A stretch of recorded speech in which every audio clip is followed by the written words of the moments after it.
Kukaribishe kufata taarifa hii ya habari kwenye lugha tukufu pendwa la Kiswahili. Hii ni mkusanyiko wa habari za huko jimboni Tanganyika, na hapo tumekukusanyia habari sahihi na itakupendeza msikilizaji wa Kwetu News 24.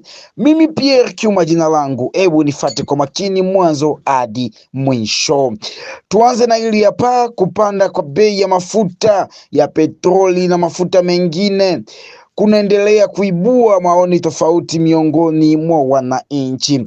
Kwa sasa lita moja ya petroli ambayo hapo awali iliuzwa kwa faranga za Kongo 4,000 imefika kati ya 5,000 hadi 5,500.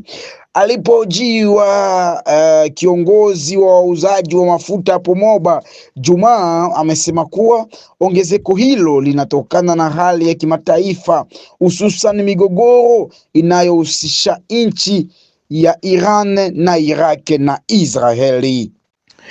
Kwa mujibu wake kiongozi huyo, mvutano huo unaathiri upatikanaji na bei ya mafuta katika soko la dunia nzima, hali inayosababisha athari katika maeneo ya ndani na ya nje ya tarafa hiyo ya Moba. Bwana ninase 5 ukiwa nami niliyokusanyia habari za leo hii ni pamoja na habari hizi hapa. Wanawake wauzaji wa samaki wajipanga. Wakati huo kamati ya wanawake wauzaji wa samaki chini ya uongozi wake Kasangu Mumbalanga Jacques imejitokeza mbele ya waandishi wa habari leo hii. Kiongozi huyo ameeleza kuwa lengo la kuanzisha kamati hiyo ni kuimarisha mshikamano, maendeleo ya wanawake wanaojihusisha na biashara ndogo ndogo. Amebainisha kuwa kamati hiyo inalenga kusaidia wanawake wenye mitaji midogo ili kukabiliana na changamoto mbalimbali za kifedha, pamoja na kuendeleza utamaduni wa kusaidia katika nyakati ngumu kama vile magonjwa na msiba. Aidha, ameongeza kuwa kupitia michango ya pamoja, wanawake hao wataweza kujenga nidhamu ya kifedha na kukuza biashara zao kwa manufaa ya muda mrefu. Ilikuwa niyo ambayo alieleza rais anayesimamia kitengo cha wanawake wauzaji wa samaki ndogo ndogo tarafani Moba huko. Bwana ungali na mimi wakati wote ni nase na waendelee kutufuatilia pasipo kuchoka. Kuna onyo hapa ambalo lilitolewa na rais wa kamati ya wahanga wa mafuriko ambao walipatikana na mafuriko mwaka 2022.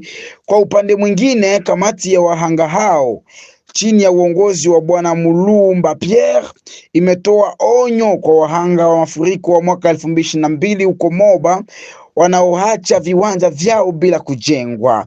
Akizungumza Alhamisi hii tarehe 16 Aprili mwaka 2026, Mulumba Pierre mbele ya mike ya radio yako na mbele ya mike ya kituo chako cha Kwetu News 24 kuwa uamuzi huo umechukuliwa baada ya kufanya kwa mikutano mitatu ya mashauriano na wahanga wote.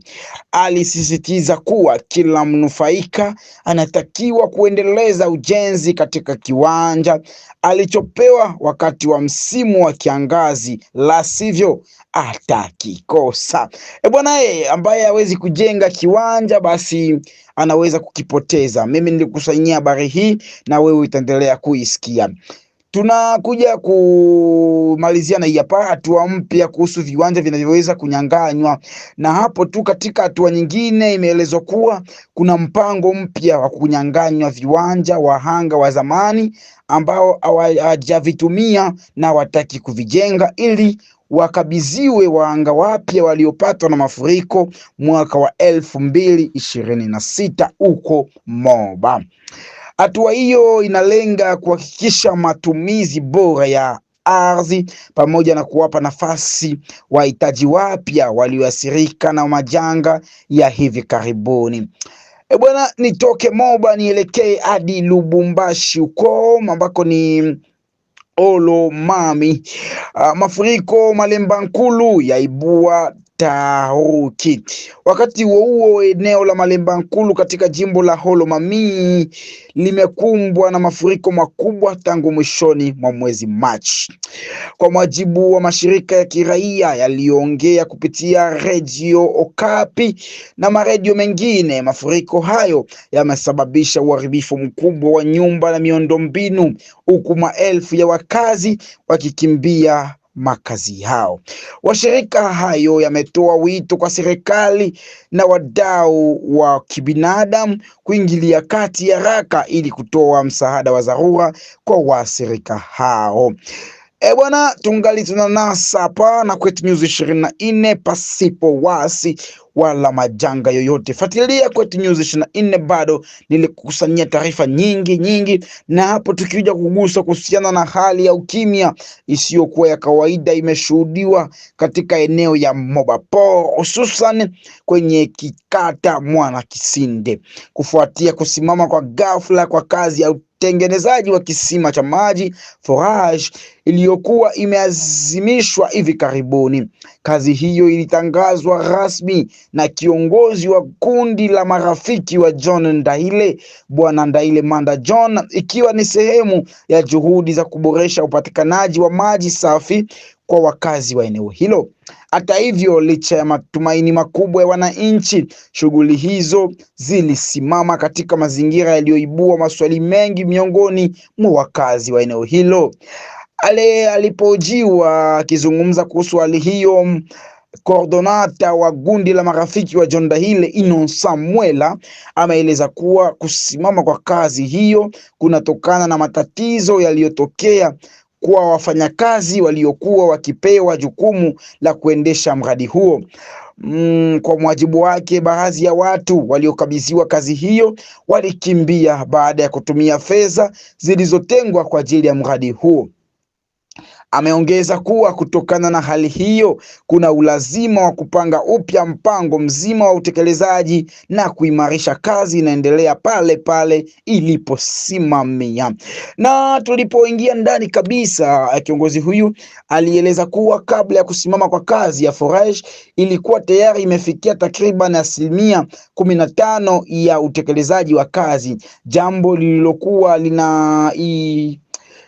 linaishiria mwanzo mzuri wa mradi huo muhimu wa jamii. Innocent Mwela amewataka wakazi wa Mwanakisinde kuwa watulivu, huku hatua za kurekebisha hali hizo zikiendelea kuchukuliwa. Aidha, ameomba radhi kwa wananchi kutokana na usumbufu uliotokana na kusimama kwa mradi huyo, akiahidi kuwa juhudi zinafanyika ili kuhakikisha kazi hiyo inarejea na kukamilika kwa mafanikio. Bwana, hii ni taarifa ambayo nilikukusanyia siku ya leo. Mimi ni Pierre Kiuma, Kwetu News 24 ndiyo iliyokutolea taarifa hii. Endelea kufuatilia kwa mahamu mengine ya taarifa zijazo.